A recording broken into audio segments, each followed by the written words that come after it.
Okay, folks, so today I want to talk about what is obviously our Achilles heel as far as business is concerned in the black community, relationships, which I've said is the most important component of this money machine. We all know it. Black people, light skin doesn't like dark skin, and dark skin doesn't like light skin.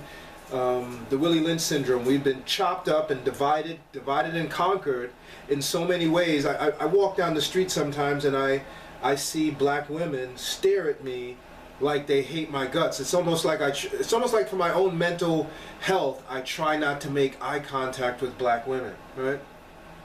Because you can just see the venom in the way they look at me, and I'm not sensationalizing. This is very real, right? And then, you know, a friend of mine yesterday said, "Hey, Bintel, you know, you want to focus in on who your customer are, whether they're white or black or whoever." Because you don't want to pigeonhole yourself into just saying this is just a black thing, which obviously in my heart of hearts, and he's right, in my heart of hearts I want to help my people, but the reality is that because of this being our sore spot, I mean, everybody talks about it. Black people are so, you know, we're so physically talented, we've invented everything, but I remember this one guy, he said, this Chinese gangster said to him, "You black people, it's so easy to divide you," right? It's our Achilles heel. So I had a thought that if you see a big giant, right, and you and your friends are around and you know this giant is bullying you, what do? You jump him, right? You guys gang up on him and jump him. And that's what society is doing to black people. They're jumping us. And you think Donald Trump is just enacting all these laws by himself? He's got Congress, he's got senators, he's got politicians, he's got other people. He's got a whole infrastructure of relationships that's basically creating success for himself and money, right? But we seem like we're gonna, you know, it's like we're addicted to this rugged individualism. I remember my mom, well, I talk about it all the time, obviously, but she was an English teacher. Whenever I would write things, when I would do my assignments, if she saw the word "I" too many times in my paragraphs, she would put a red line through my whatever work I did, send me back upstairs to rewrite it, because she said, you never want to have in one paragraph more than 4 or 5 I's. But if you listen to rap music, I this, me, I, me. We're so focused in on this I and this I'm the baddest, and it's almost like we're too bad for our own good. We're so bad that we can't possibly work with anybody else. All right. Just to drill the point home. In the world of sales, where I come from, your managers will say to you, take the 5 closest people to you, your 5 best friends, allegedly, and take the average of whatever they're making, and that's what you make. So everybody else is focused in on teams and relationships and working together and cooperating, except for black people. And we wonder, if black people even hear the rumor that you are trying to be successful, that's enough to get you shot like Nipsey Hussle. So I really want to focus in on this component, because the information is not where we're faulty. Do you know, interesting factoid, that like Morgan Freeman and even Barack Obama, those black actors that are classically trained as far as, you know, their ability to speak, they can literally go to like Hollywood and make $1 million in probably an hour doing voiceover work, just because everybody in Hollywood that does documentaries know that black men naturally have more baritone in their voice. So a classically trained actor like Morgan Freeman or Denzel Washington or any of those folks, right? Sidney Poitier, they can go and like work for National Geographic and be the narrator for a wildlife show and make $1 million just doing that in a half hour's work. All right? So morons like somebody I used to be married to, who's saying you don't need to speak proper English, you just pushed yourself right out of that. You just disqualified yourself from just that, your ability to speak properly and articulate properly. So information is not the place where we're having a problem. We're smart enough to invent all of the slang. if you watch the Bloomberg channel, when the commentators, little Ivy League commentators, wherever they're from, they all day long use black slang. Obviously, black people are adding more words to the English language, in my opinion, than any other race or ethnic group. Right? So we obviously can process information. We can rap. Black people can rhyme on the spot. Who else can do that? I can't do that. I can't do that, right? That takes talent. So the information component and our ability to process information isn't the problem. We're the commodity. We've invented 90% of the inventions in America that make America go. We've invented them. So it's not the commodity. If you look on TV, if you watch, who doesn't look on, obviously, when you look in these ads, who are the models in these ads that they're using to get people to buy clothes? Black people. My mother said, again, that as an artist, when she would go to the Art Students League and they would bring in the nude artists to paint, they would pay the black black models double and triple because they said that black people, the way our skin is, there's more color, so when they were coloring and they were painting in the brown skin, they could use a bigger palette, and our muscles pop out naturally more than other races. My mother told me that. All right? So we are obviously a preferred commodity. We've already got these two components in the bag. This is where we are weak. This is our Achilles heel. If you were going to diagnose this machine, there's no voltage at the relationship node.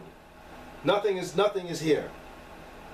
I can't tell. And when I go into these schools and I try to, as soon as these black principals see that I'm black, they catch an attitude. But when I'm running around, going to my meetings, I meet some white vendor, right, who's selling goggles. The black principals will buy products from white vendors that have zero academic value to black children just because they're white.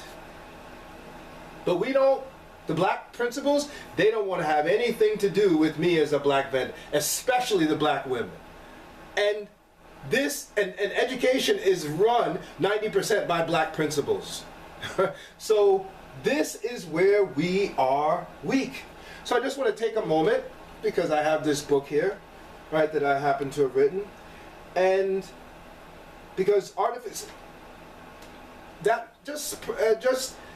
give me the benefit of the doubt and says, hey, Bintel Powell is an engineer and he can teach me how to do something called reverse engineer other products, figure out why people buy them, and then make them better. Just give me the benefit of the doubt and say I can do that, all right? Please, if you don't mind. And because I am an engineer, so let's just say I can do that. I haven't shown you I can do that, but let's just say I can do that. So you have your commodity. And let's say you actually take what I'm saying and say, hey, I have an amazing voice, or whatever your race is, but if you're black, I have an amazing voice, and if I can speak properly and I can increase my vocabulary, I can pump information through my product and get all sorts of relationships to buy it. Funny, when I was in sales, I was so insecure about my voice and sounding black to my white customers that I was selling my computer systems to, that I never left voice messages for the CEOs and CFOs. I would never leave them voice messages when I was doing cold, because I didn't want them to detect that I was black. It wasn't until I recorded this audio book and heard my voice, and people started saying, hey man, you sound like a professional voiceover person. They were like, you have a talent. I was like, really? And when I listened to it, I was like, who would have known? my entire career, I thought my voice was horrible. Come to find out, in the twilight of my career, I find out, hey, you might actually have a cool voice, right? So we're good on the information component because we can speak and articulate. If you can be a rapper, you can speak and sell. All right, let's just say that. We create all the commodities, we create all the styles, all the trends, all of the new slang. That's us, right? So when artificial intelligence and robotics destroy, say, 50% of all jobs, And say you continue to do that. Say you still continue to come up with new ideas for new products. How are you going to overcome this relationship component? Remember, there are fraternities. The mafia has relationships, syndicates, book clubs. I said fraternities already. What else? YouTube groups.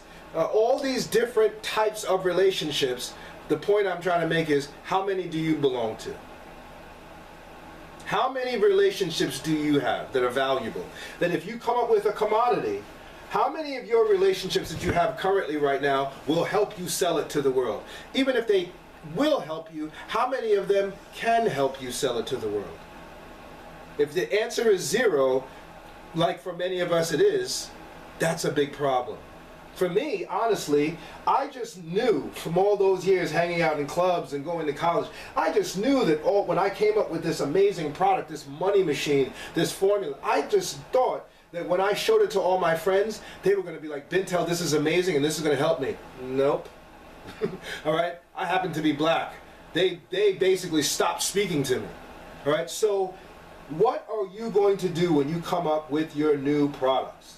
All right, well, let's look in this book, because there's a library of relationships that I'm saying that you can plug into this machine to make your money machine go around. And when artificial intelligence really hits stride, you'll be able to use AI to become your own company and utilize these get AI to utilize and install these relationships in your money machine for you. Like you're a Fortune 500 company.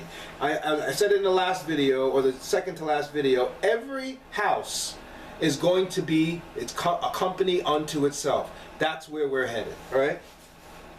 So we have relationships with the media, resellers, distributors, wholesalers, dealers, networking groups, channel partners, agents, referral program, licensing, product placement, merchandising, banks, endorsement deals. These are the relationships that I give in the book that explain how you utilize them, that you can plug into your money machine, because if you're like me, this is where you're weak. This is the part that you have the most fun with. When I go out and I meet people that I'm like, oh my God, that guy works for Google and he can help me. I feel good. Endorphins fill up my body and I start to almost breathe easy. Relationships make us feel good. But it's the most difficult part of the money machine.